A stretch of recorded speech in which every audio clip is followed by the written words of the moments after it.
القصه اللي غنعاود لكم اليوم من اكثر القصص المرعبه على بغله القبور، وإلا كنتي من الناس اللي كيتخلعوا قلبهم هشيش بلا ما تفرج في هذه الحلقه، لان التفاصيل اللي غنعاودهم لكم اليوم اغرب من الخيال. والسيد اللي عاود لي هذه القصه هذه كيحلف وتيأكد بان هذه القصه حقيقيه وبانه فعلا تلاقى مع بغله القبور. واحداث هذه القصه غادي يوقعوا تماما في مدينه اكادير كما قلنا في بزاف ديال الحلقات. فإلا بغيتوا تعرفوا كيفاش غادي يتلاقى هذا السيد مع بغله القبور وجميع التفاصيل، ما تنساوش ديروا لنا واحد لايك وواحد اشتراك، ونبداو على بركه الله.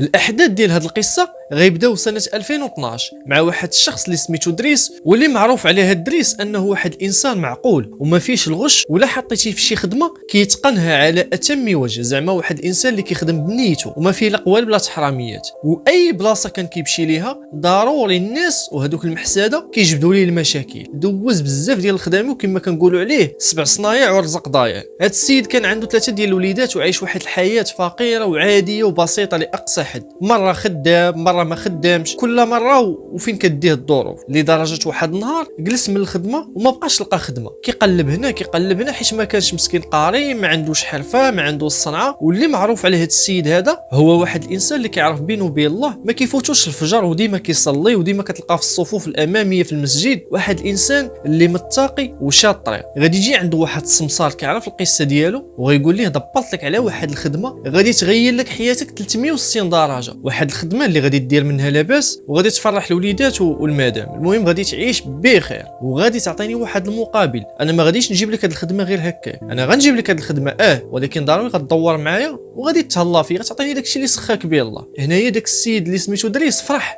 قال لي انا نعطيك اللي بغيتي. المهم ما نبقاش جالس، ما لاقيش دابا تما ناكل، دابا راه غير كنتسلف وكنتكلف وما عنديش 4 ريال في جيبي. المهم داك السمسار قال لي اسمعني مزيان، كاين واحد السيد سوسي ساكن في مدينه اكادير، عنده واحد الفيرما كبيره يجري فيها الخيل، بغى غير اللي يخدم فيها وما لقاش. ومن بين بزاف ديال الناس انا اختاريتك نتايا بالضبط. راه كاينين اللي قاريين وعندهم دبلومات وباغيين غير يخدموا ما لاقينش خدمه، وحيتاش انت بقيتي فيا واحد الانسان محبوب وكلشي كيشكرك، انا اختاريت هاد الخدمه اللي كنت بالضبط. والا خدمتي النيه والمعقول راه غناك الله. هاد السيد هذا راه ممكن يبدل لك حياتك 360 درجه، حيتاش الناس اللي خدموا عنده في ديك الفيرما اقل واحد فيهم دار الدار ودار الطوموبيل. هنايا دريس غادي يتفاجئ من هذيك الهضره وغيبقى غير حال فمه. يعني بهاد المواصفات اللي كاينين فيك مشيتي حتى لعنده وخدمتي راه غناك الله، وهاد السيد غادي يتهلا فيك وتولي عزيز عليه. دريس قال لي الله يرحم لك الوالدين، بقى تيعنق فيه وتيبوس ليه في راسو. قال لي الا درتي معايا هاد الزوين والله تنتهلا فيك والله ما ننساك. المهم السي دريس غادي يرجع للدار ديالو ما قاده فرحه، مشى عند الزوجه ديالو وقال لها ها كاين وهي فرحات بزاف، وقال لها راه غيغنينا الله سبحانه وتعالى وغادي يعطينا الرزق وغادي نخدم في واحد الفيرما والحياه ديالنا غادي تتبدل. الزوجه ديالو حتى هي ملي سمعت هاد الهضره شجعاتو وقالت لي سير الله يسهل عليك. بقات كدعى معاه، غادي يشد واحد القفه غادي يعمرها بالخضره بالخبز بزيت العود. المهم داكشي اللي غادي يحتاج واحد البوطه صغيره. ملي غادي يجمع الاغراض ديالو غادي يسلم على الزوجه ديالو، يسلم على الوليدات كذا، غادي يودعهم، غادي يهز هذيك القفه وغيركب في الطوموبيل ديال مول داك الفيرما. مع غادي يوصلوا عين المكان غادي يديه مول ديك الفيرما لواحد الدار،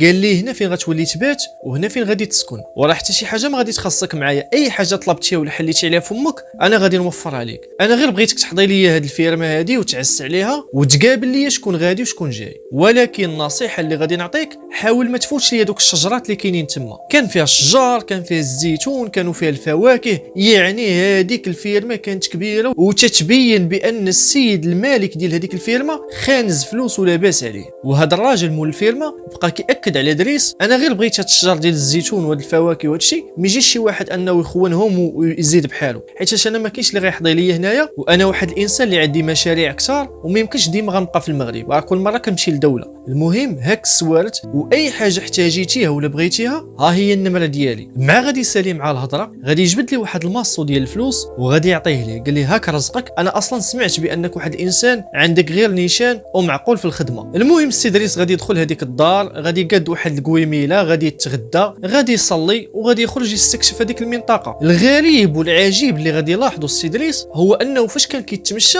غادي يلاحظ واحد الحوافر بحال شي رجلين ديال شي عود ولا شي بغال ولا شي كائن، ولكن هو ما دخلتش ليه راسو، ما دخلتش هذه القضيه لدماغه. شكون هو هذا الحيوان اللي غادي يكون يقدر مثلا يكون دخل هنايا؟ غادي يرجع للدار ديالو وغيكمل النهار ديالو عادي في ديك الدار، حتى غادي تجي تجي الوقيته ديال الظلمه وغادي يشعل واحد اللامبه، غادي يهز مع ديك اللامبه وغيبقى يدور تما في ديك الخلا. الامور في الليل كانت عاديه، كيشوف هنا كيتفقد هنا، كيمشي حدا داك الشجر وما كيفوتش هذيك البلاصه اللي وصى عليها داك السيد، قال لي ما تفوتش هذه البلاصه، ما كانش كيفوت هذيك البلاصه. المهم هو وصى غير على واحد الشجرات، حيت شي وحدين كيجيو بالليل وتيخطفوا ليه هذاك الزيتون، كيعمروا الخيش وكيمشيو بحالهم. داكشي علاش كان هو اصلا جاب هذاك السيدريس. السقيل في هذاك الليل كاين غير هو والله. قال انا في هذا الخلق وانا في هذا القيفار اجي نخدم القران، عل وعسى يحميني من شي مخلوقات اللي ممكن انهم يكونوا جن. هو واحد الانسان كما قلنا متدين وتيامن بهذا العالم وتيعرف بانه الجن ممكن انه يتسيف لك على هيئات، واخا هو عمره شافهم ولا عمره وقعت ليه شي حادثه، ولكن هو كان عارف بان هاد المخلوقات راه كاينين وممكن انك تصادفهم في الحياه ديالك، حيت هو كانوا عنده شي اصدقاء عاودوا ليه بزاف ديال الحكايات والقصص ديال انهم تصادفوا مع الجن في الليل.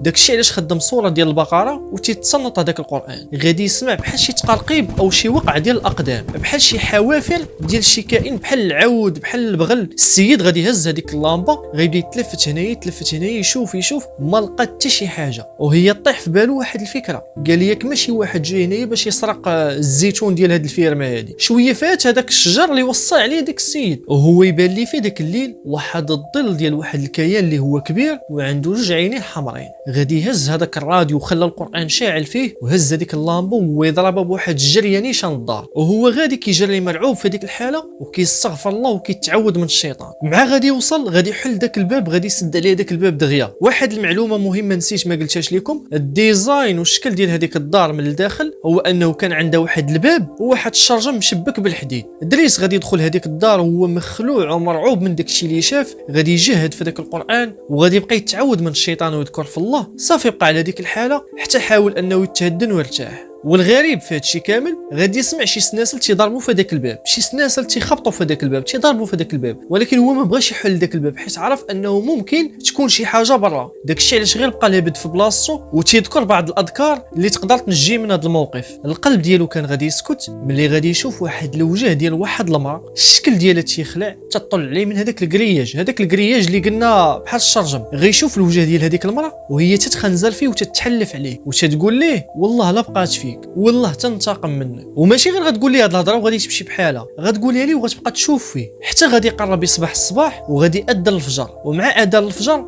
غادي تهرب من هذيك البلاصه. الغد لي غادي يقرر بانه يجمع حويجاته، حيت عارف راسو الا بقى فيه غتوقع ليه شي كارثه وغادي يفقد الحياه ديالو، لانه عرف بان هذيك اللي جاتو في الليل كانت هي بغله القبور، وقال ما عمرني باقي نرجع هاد البلاصه هادي، وانا ندمت اصلا علاش خدمت في هاد الفيرما. ولكن للاسف غادي يجي عنده واحد الراجل لهذيك البلاصه وغيقول لي انا راه صيفطني مول الفيرما باش نونسك. هنايا السي دريس غيقول لي جميع التفاصيل وجميع الاحداث اللي وقعوا معاه البارح. قال لي هادشي كامل اللي عاودتيه ليا راني عارفه، وحتى انا وقعوا معايا شي حوايج في نفس هاد الفيرما، غير هو واحد النصيحه غنعطيها لك لوجه الله، ما تفوتش واحد الشجرات. هذوك الشجرات الا فتيهم راك بحال دخلتي للمنطقه ديالها، وبهذه الطريقه هذه راه تقدر دير لك شي حوايج اللي هما خايبين. هاد الفكره هذه خلات السي دريس انه يرتاح شويه. دريس غادي يرجع هو وهذاك خونا عادي بحال حتى شي حاجه ما كاينه، غادي يصيب واحد القويميله، غادي يدوزوا داك النهار بخير على خير حتى غادي تطيح الظلمه. في ديك الوقيته بالضبط كل واحد غادي يهز اللامبه ديالو، كل واحد غيمشي لجهه باش يحضيو هذيك الفيرما، والامور كانت طبيعيه وحتى شي حاجه ما وقعت. دريس ما فاتش هذوك الشجرات اللي وصاهم عليه السيد، بقى غير تما غير الجناب ديال هذيك الخيمه، غادي يجلس غيحط واحد الكرسي وغادي يجلس قدام هذيك الدار، وشويه غادي يشوف واحد الضوء جاي لجيته، واحد الضوء غادي وكيقرب ليه، وغيسمع الغوات ديال هذاك السيد اللي جاي يونسو كيقول ليه وبغله القبور وبغله القبور راني شفتها. والسي دريس غادي ينوض نيشان من البلاصه ديالو وغادي يشوف بالعينين ديالو واحد الكيان مرعب جدا، النص العلوي ديالها مرق والنص السفلي ديالها بغله غادي وكتجري ومربوطه بشي سناسل،